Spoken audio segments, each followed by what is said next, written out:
কিন্তু তুই আমার ধর্মে হাত দিচ্ছিস কেন? তুই আমার মাদ্রাসায় হাত দিচ্ছিস কেন? আজকে কেন্দ্র সরকার ওয়াকফ কালা কানুন করেছে, যে ওয়াকফ কালা কানুনে পুরো ইসলামের পেহচান মসজিদ মাদ্রাসাকে মিটিয়ে দিতে চাইছে। এটা কি সে ঠিক করছে? তাহলে হাত দিয়ে রুখা দরকার আছে না নাই? হাত দিয়ে রুখতে পারো না, মুখ দিয়ে প্রতিবাদের দরকার আছে না নাই? মুখ দিয়ে প্রতিবাদ করতে যাচ্ছে আর রাজ্য সরকার বলছে দিল্লি গিয়ে আন্দোলন করো, এখানে নয়। কেন? কেন? আমার মসজিদ ভাঙবে কেউ, আমি তার বিরুদ্ধে বলবো, সেটা কে? কেন্দ্র সরকার। তুমি বলছো নাকি যার বিরুদ্ধে, তা আমি তো তার বিরুদ্ধে বলছি, এটা তো তোমার খুশি হওয়া দরকার, ঠিক না বেঠিক? কিন্তু তুমি বলছো এখানে নয়, দিল্লি গিয়ে আন্দোলন করো। তাহলে কি আমাদের বুঝতে বাকি দাদা দিদিতে সেটিং আছে? কথা বলেন। ওর বিরুদ্ধে বললে এর কষ্ট হবে কেন? ওর বিরুদ্ধে বললে এর কষ্ট হচ্ছে কেন? তাহলে আমি আপনাকে জানতে চাইছি, আমার মসজিদের হয়ে বাংলায় কথা বলার অধিকার নেই, মাদ্রাসা বলার অধিকার নেই, কোরআনের হয়ে কথা বলার অধিকার নেই, খানকা হয়ে কথা বলার অধিকার নেই, কিন্তু বলতে গেলে তো জেল দিচ্ছে, বলতে গেলে তো কেস হচ্ছে। শুনছেন না? দিদি বলেন আপনি বলছেন আপনার নামে হয় না, আর আমি তো চাইছি একবার আমাকে ভুড়ুক, আমি তো চাইছি একবার আমাকে ধরুক, তারপরে কি খেলটা লাগাতে হয় তখন তো বুঝাবো ওকে আমি। কথা বুঝছেন না? বোঝেন নেই? তাহলে সেই জায়গায় বলুন, মসজিদ মাদ্রাসা দিন ইসলামের জন্য যদি 100 বড় জেলে যেতে হয়, তারপরও আন্দোলন হবে না? হবে না? হাত তুলে বলুন, হবে না? হবে না? মসজিদ মাদ্রাসার জন্য জেল খাটতে রাজি আছেন? কবরস্থান ঈদগাহর জন্য জেল খাটতে রাজি আছেন? তাহলে আজকে যদি কেউ বলে যে দিল্লি গিয়ে আন্দোলন করো, তাহলে আমরাও তাকে যখন ভোট চাইতে আসবে বলতে পারবো না দিল্লি যাও? হ্যাঁ, বলা দরকার আছে না নাই? আমার সঙ্গে কারা একমত হাত তুলে দেখান। ক্ষতি করছি? লম্বা করে হাত তোলেন। কেউ হাত তুলতে বাকি আছে কি দেখলেন? চারিদিকে দেখুন না, জানা দরকার, জানা দরকার হাত তুলতে বাকি আছে দেখেন। হাত নাবান। আপনার যদি হাত তুলতে অসুবিধা হয়, আপনার কাতারে আপনি থাকুন না। কে আপনাকে আসতে বলেছে? আমরা মসজিদের পক্ষে, আমরা মাদ্রাসার পক্ষে, আমরা কোরআনের পক্ষে, আমরা দ্বীন ইসলামের পক্ষে। ইসলাম নিয়ে মসজিদ মাদ্রাসা নিয়ে বাঁচতে চাই, মসজিদ মাদ্রাসা দ্বীন ইসলাম কোরআন নিয়ে মরতেও চাই। আপনি যখন আমাদের পক্ষে নয়, যাদের পক্ষে তাদের সঙ্গে থাকুন, আমাদের কোনো আপত্তি নয়, কিন্তু আপনি আমাদের কাছেও থাকবেন, ভেতরে ভেতরে ওদের সঙ্গেও থাকবেন। এই দ্বিচারিতাটা চলবে না। কাতারকে ভাগ করার দরকার আছে না নাই? আজকে বড় দুঃখ লাগে, তোমার সামান্য বেঈমান নেতার গদি বাঁচাবার জন্য তুমি এত লড়াই করছো। আল্লাহর ঘরের জন্য কবে লড়াই করবে? আল্লাহর মসজিদ মাদ্রাসার জন্য কবে লড়াই করবে? যে আল্লাহ তোমাকে জিন্দেগি দিল, জীবন দিল, দুটো হাত পা দিয়েছে, চোখ দিয়েছে, কান দিয়েছে, জবানে কথা দিয়েছে। এই লড়াইয়ের সর্বোচ্চ উত্তম বিষয় হলো কি? হাত থাকলে, ক্ষমতা থাকলে হাত দিয়ে লড়ো, ক্ষমতা নেই মুখ দিয়ে প্রতিবাদ করো।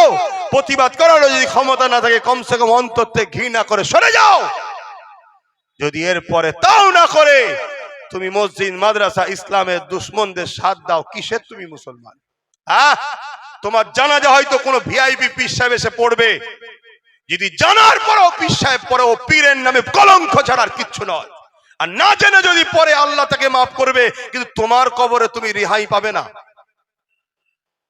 এত বড় কথা বলে যাচ্ছি, এত বড় কথা বলে যাচ্ছি, তুমি ইসলামের দুশ্মন জানার পরেও কোন পীর যদি পীরজাদা আলেম উলামা তোমার জানাজা পড়ে, তার থেকে বড় গাদ্দার পীরজাদা আলেম উলামা অন্য কে হতে পারে?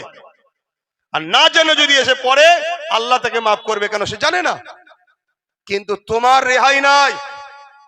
তুমি ছেলে খেলা পেয়েছো আমার ধর্মটাকে নিয়ে, আমার ইসলামটাকে নিয়ে, যে যা খুশি পাচ্ছে বলে চলে যাচ্ছে। আর এর জন্য দোষী আমরা, আমরা দোষী। ওরা এত সাহস পাচ্ছে একটাই কারণে, ওরা দেখছে আমাদের হাতে রাজ পাওয়ার, পুলিশ পাওয়ার আমাদের হাতে, যা খুশি আমরা করব, বেতাল যেই করবে জেলে ভরে দেবো, আর আমাদের হাতে কিছু নেই। অথচ আমরাই সবাইকে জিতাই। আসো, আগামী দিনে একটা শর্তে আমরা সবার সঙ্গে মিশতে রাজি, যে আমাদেরকে চেয়ারের পায়া দেবে তার সাথে আমরা আছি। এই যে হাসুনি, চারটের মধ্যে একটা যে দেবে, তোমার বেশি হলে আমাদেরকে বেশি দিতে হবে না, একটা দাও। আজকে ধরুন এই যে বসে আছে, যিনি আছে তিনি যদি আমাদের হাতে একটা পায়া থাকতো, তিনটে থাকতো, ওইখানে বসে বলতে পারতো দিল্লি চলে যাও, বললেই বলতো উঠুন আমারটা আমি খুলে নেবো। একটা পা খুলিলে চেয়ার থাকবে, তার মানে সরকার পড়ে যেত। তাহলে আমাদের 50-60টা দরকার আছে না নাই? বাস এটাই হলো আব্বাস সিদ্দিকীর কথা। আমি হুজুর বলে কি এটা আমার জাতিকে ভাবানোর অধিকার নেই? হ্যাঁ, আমার জাতি আমায় ভুল বুঝুনি। এ যদি সত্যি তোমাদের দরদি হয়, কেন তোমাকে এই ভাগটা দিচ্ছে না? কেন তোমাকে এই ভাগটা দিচ্ছে না? এ জানে যদি ভাগ দিয়ে ফেলি তাহলে আমি বলতে পারবো না যে ওখানে একটা বানালাম, এখানে একটা বানাবো, ওখানে একটা বানাবো। এটা বললেই বলবে আমারটা কই, আর না দিলেই বলবে ওঠ আমারটা খুলে নেবো, সরকার পড়ে যাবে। আমার উলামা ভাই, ইমাম ভাই, আরে কি ভিক্ষা চাইছেন আপনি যে তার কাছে? হ্যাঁ, আপনি চাইবেন কেন যে আপনার সম্পদের ভাগীদারি আপনি নিজে গিয়ে অঙ্ক করবেন, নিজেরটা নিজে নিয়ে নেবেন? এটাও আপনি পেতে গেলে আপনাকে এই পাওয়ারে আসতে হবে, এই জায়গায় আসতে হবে। তো যাক, আল্লাহ আমাদেরকে হেদায়েত করেন, সৎ বুদ্ধি দেন। কষ্ট নিচ্ছেন নাকি? কষ্ট নিলে তো সোজা কথা বলে দিলাম, আনবেন না, আসবেন না। আমি আসবো না, বলবো না। আল্লাহকে বলবো আল্লাহ আমি যাইনি, তো আমি বলিনি, আমি যাইনি, কিন্তু আমি মেম্বারে উঠবো, আল্লাহ লোক জড়ো করবে। তোমরা লোক জড়ো করেছো? কমিটি পয়সা দিয়ে এনেছো, গাড়ি ভাড়া করে এনেছো, হুমকি দিয়ে ভয় দেখিয়ে এনেছো। আব্বাস সিদ্দিকীর নামে কেউ আসেনি। আব্বাস সিদ্দিকী আল্লাহ রসুলের পক্ষে বলে, তাই আল্লাহ জড়ো করিয়েছে। চল, তাহলে সবটা যখন আল্লাহর, তাহলে আমি কার মুখের দিকে তাকাবো? আমি যা কিছু বলবো আল্লাহ রসুলের জন্য বলবো। এতে কার কি অসুবিধা হচ্ছে আমার দেখার দরকার নেই। তো তুমি যখন আমার দিনের বিরুদ্ধে বলো, তখন তোমার মনে পড়ে না যে একটা আঘাত দিচ্ছি? তাহলে আমার কেন মনে হবে তোমার বিষয় বলতে গেলে? কি গো, কথা বুঝছেন তো নাকি? আজকে ইনি, এটা বুঝাবার জন্য বলছি, ইনি যদি আমার ধর্মের উপরে আঘাত দিতে পারে, তাহলে আমি ইনার উপরে কেন আঘাত দিতে পারবো না? কথা মাথায় ঢুকছে তো নাকি? এনার তো বোঝা দরকার ছিল যে আমার রাস্তা আলাদা, আমি সে রাস্তায় থাকি। তাহলে আমিও বুঝতাম আমার রাস্তা আলাদা, আমি আমার রাস্তায় থাকি। যখন রাজনীতির নেতারা মসজিদ মাদ্রাসায় হাত দেবে, উলামাদের দায়িত্ব তাদের কলজেতে হাত ঢুকানো, তবে তো তারা বুঝবে হারা মৌলী সাহেবের এখানে কেন। তখন আমরা বলবো তোরা মসজিদ মাদ্রাসায় কেন, তোরা তোদের ঘরে যা, আমরা আলেম উলামারা আমাদের ঘরে থাকি। কথা বুঝছেন না, বোঝেন না? তবেই তো সে বুঝবে। হ্যাঁ, এখন খুব কষ্ট হচ্ছে, কেন সব করতে যাবে? এখন কিছুই হয়নি। এতটুকু জেনে রেখে দাও, আব্বাস সিদ্দিকী সব বোঝে। কেউ যদি তোমার বিপদের কারণ না হয়, তাকে তুমি গুরুত্বও দেবে না, এটাও আমি বুঝি। শুনছেন তো নাকি? হ্যাঁ, কেউ যদি তোমার বিরক্তের কারণ না হয়, তাকে তুমি গুরুত্ব। রাত্রির অল আউট জ্বালান তো নাকি? কেন জ্বালান? ছোট দেখতে কি হবে, বিরক্তের কারণ, তার জন্য ব্যবস্থা করতে হয়। ইয়া নবী সালাম, ইয়া রাসূল, ইয়া হাবিব সালাম, সালাম। কঠিন হাসরের দিনে কি আছে মোদের কপালে, গুনাহগার উম্মাত আপনার লইবেন সঙ্গে মাহশরে। নবী সালাম, ইয়া রাসূল।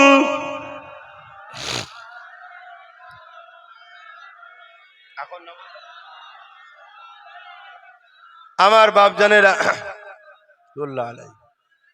আর কথা নয়, নামাজের জন্য সংক্ষেপ করছি। এবারে দিল থেকে বলুন, কষ্ট পেয়েছেন? কারা কারা কষ্ট পেলেন হাত তোলে। কে কে কষ্ট পেয়েছেন বলেন। আমি যদি সত্যি ভুল করে থাকি আপনি বলুন, আমি আপনার ঠিকটা মেনে নেবো, অসুবিধে কি আছে রে বাবা। কিন্তু তা বলে মাকে তুলে গাল দেবেন না, বাপকে তুলে গাল দেবেন না। কেন আপনার গাল দিয়াতে আমার মায়েরও কিছু হচ্ছে না, বাপেরও কিছু হচ্ছে না। কিন্তু মনে রাখবেন এটা হক নাস। আমার বাপ মা যদি মাপ না করে, পৃথিবী সম্বলি সাহেব তো দোয়া করি আপনি জান্নাত যেতে পারবেন না। এটা সব উলামারা জানে। এটা কি হক নাস। আমি যদি দোষ করে থাকি, আপনার রাগ থাকে, আমাকে বলুন না। আমি তো আপনাকে বলছি কি ভুল করছি বল। কথা বুঝে আসছে? বাপ তুলবেন না, মা তুলবেন না। অনেকে তুলছে, অপরাধ কি না, তাদের জালিম নেত্রীর বিষয়ে লোককে জাগিয়ে দিচ্ছি যে জালিম, এ চোর, এ খুনি, এ দাঙ্গাবাজ, ইসলাম বিদ্বেষী। মাথা খারাপ হয়ে যাচ্ছে। আরে ওটাকে সবাই চেনে। ওই যে দিল্লিতে মাথায় বসে আছে, ও জালিমকে সবাই চেনে, কিন্তু এ বন্ধু সেজে গাদ্দারি করছে, এটা বুঝতে পারছে না। শেষ কথা আমার মা বোনেদের জন্য, মা আপনি জানেন স্বামী যদি হারাম ইনকাম করেও আপনাকে খাওয়ায়, কিয়ামত দিন আল্লাহ আপনাকে ধরবেন, এটা জানতেন? কিন্তু আপনি 1000 টাকা ইনকামের মালিক হয়েছেন, 1200 টাকা ইনকামের মালিক হয়েছেন, 2000 টাকা ইনকামের মালিক হয়েছেন আপনি মাসে। আপনি জানেন মা ওর জবাবটা কিয়ামত দিন আপনাকে দিতে হবে। ওই টাকাটা কিসের? মদ বিক্রি করার আর না দেহ বিক্রি করার? জানেন আপনি? আমার ভাষা একটু কড়া কিন্তু বাস্তব। এই সরকার বলছে মদ বিক্রিতে আমি ফেমাস, গর্ব, মাতাল সরকার গর্ব করছে, হ্যাঁ, আবার লাইসেন্স দিচ্ছে দেহ বিক্রি করার। লজ্জা লজ্জা। শুনছেন? তাহলে আমার মা, আমার বোন যদি কেউ আপন মনে করেন, তার উদ্দেশ্যে বলছি, কারণ আমার দায়িত্ব তো কুয়ানফুসাকুম ওয়া আহলিকুম নারা। কেউ যদি আপন মনে করেন, আমি জিজ্ঞেস করছি মা ওই টাকাটা কিসের আপনি জানেন? আপনাকে দিচ্ছে কেন? এজন্য দিচ্ছে, পুরুষদের হাত যদি কবুল নাও হয়, মহিলাদের হাতগুলো কবুল হচ্ছিল। কেন? আমার মায়েরা তারা তো ইনকাম করে না, আর হারাম যে খায় তার হাত আল্লাহ কবুল করবে না। মুসা নবীর এক উম্মত 40 বছর ধরে কেঁদেছে, আল্লাহ বলেছে দোয়া কবুল করবে না, হারাম খাই। তা আমাদের ইচ্ছা অইচ্ছাই হয়তো ঢুকে যাচ্ছে, এর সাথে মিশছি, ওর সাথে মিশছি, কিন্তু আমার মা বোন গুলো ঠিক ছিল। কিন্তু সেখানটাও দরজাটা বন্ধ করে দিল, যাতে আমরা বিপদের সময় আল্লাহর কাছে দোয়া কবুল না হয়। এটা অনেক বড় প্ল্যান। এই প্ল্যান আজকের নয়, 100 বছর ধরে প্ল্যান হচ্ছে। আজকে উত্তরপ্রদেশের যে হাল দেখছেন, এর আগে উত্তরপ্রদেশে 3টে সেকুলার সরকার ছিল। আজকে আই লাভ মোহাম্মদ সাল্লাল্লাহু আলাইহি ওয়াসাল্লামের ব্যাপারে 3টের মধ্যে একটা কেউ মুখ খোলে নেই। যে 3 জন ছিল, সেই 3 জনকেও বিজেপি সাপোর্ট করে বসিয়েছিল। আপনাদের জানা না এসব তথ্য খুঁজুন।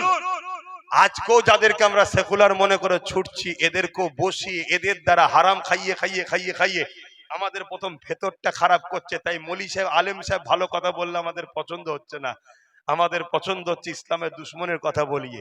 লাস্টে একটা দিন দেখবেন ঠিক ওই উত্তরপ্রদেশের মতো সেকুলার চলে যাবে, কমনাল এসে হাজির হবে, তখন আমরা বিপদে পড়বো। একটা কেউ মুখ খুলবে না আমাদের হয়ে। সময় থাকতে থাকতে নিজের কথা যদি নাও ভাবেন, নিজের বাচ্চাগুলোর কথা ভাবুন। একটু ছোট করে দোয়া, আল্লাহুম্মা আমিন। আয় আল্লাহ, আমার ডিউটি যতটুকু আপনি বলাচ্ছেন আমি বলছি মালিক, চেষ্টা আমি করছি। কি ফাইসাল্লাহ হবে, কি হবে, এসব আমি কিচ্ছু জানি না মালিক, সব তো আপনি জানেন। আপনি বলেছেন বান্দা চেষ্টা তোর, কামিয়াবি আমার। অতএব আমার ডিউটি আমি পেয়েছি, সামনে বোঝাচ্ছি আপনার বান্দা বান্দিদেরকে। এখন কার নসিবে কি আছে, কে আমার কথা নেবে না কে গালিগালাজ করবে, সবটা আপনি জানেন। তবে মালিক আমার এই চেষ্টাকে আপনি কবুল করুন, আমার চেষ্টাকে আপনি কবুল করেন। আল্লাহ আমার নলেজ সিটিকে আপনি কবুল করেন, আমার কওমের মানুষের ইমান ইজ্জতকে হিফাজত করেন, আমাদের মসজিদ মাদ্রাসা কবরস্থান ঈদগাহ খানকাকে হিফাজত করেন, ওয়াকাফকে হিফাজত করেন, কেন্দ্র ও রাজ্যকে জালিম সরকারদের হাত থেকে হিফাজত করেন, বিশ্বের মোমেন মুসলমানদের উপর দয়া করেন, তামাম বিশ্বের মানবতা প্রেমিক মানুষের উপর দয়া করেন। আমার দেশের হিন্দু, দলিত, আদিবাসী, সাঁওতাল, বাগদি, খ্রিস্টান, মতুয়া, শিখ, পাঞ্জাবি সবাইকে আল্লাহ, সবাই তো আপনার ভালো রাখেন, সুস্থ রাখেন, সবাইকে মানব বন্ধনে মিলে মিশে রাখেন।